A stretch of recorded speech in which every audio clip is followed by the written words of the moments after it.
People love music. They love going to concerts, they love putting on their favorite album at home and cook to it or dance to it.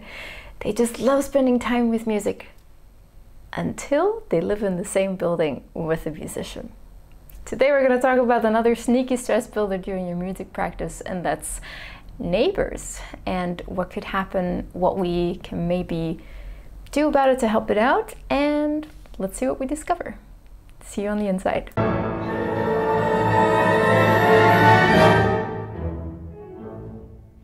Hey guys, what's up and welcome back to the channel. If you're new here, my name is Nathalie. I'm a musician and it's been a little while, so it's good to be back.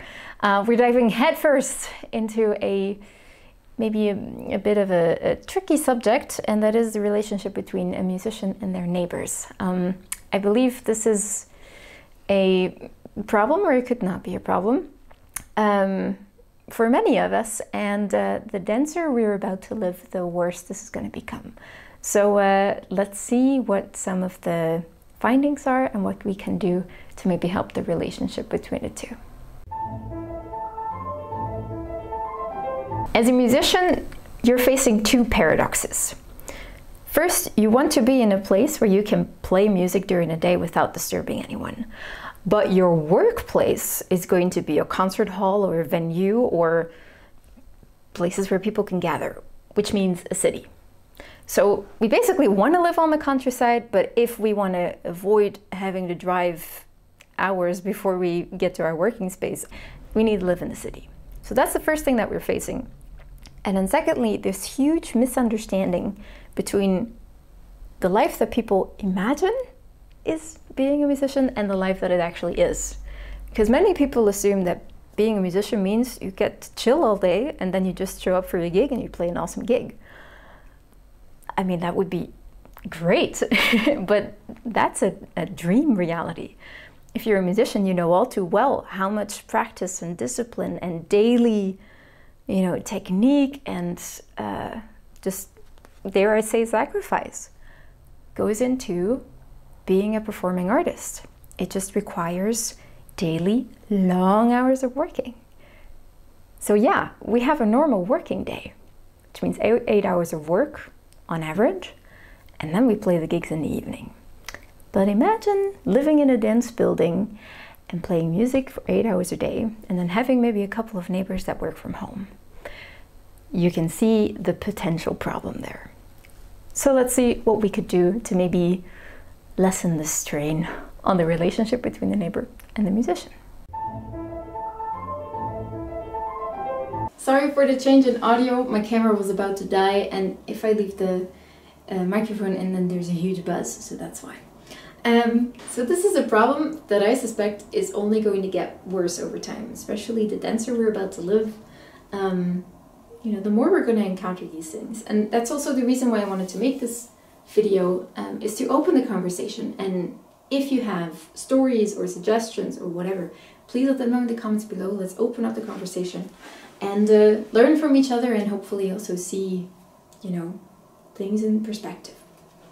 So first thing that you want to do is let your neighbors know that you're a human being willing to talk and negotiate and find a common ground that works for everyone. That can reduce the yelling a lot, albeit that sometimes people just have a bad day and they can start yelling at you no matter what, which, yeah, we have faced, and that's not fun at all when that happens. Secondly, we always keep the windows and the doors closed no matter how hot. Just to keep the sound inside as much as we can.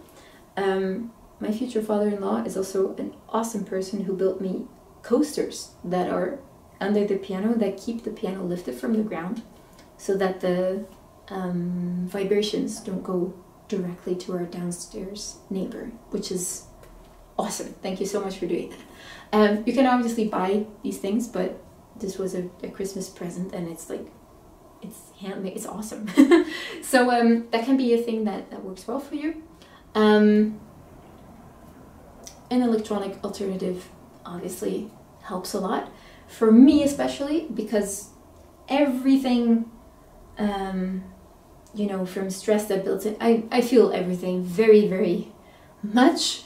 And so stress builds in my body super easily, and if I have that during my practice time, I can be absolutely sure that it will show up during a performance. So in order to avoid that, I practice on my North stage actually quite a lot.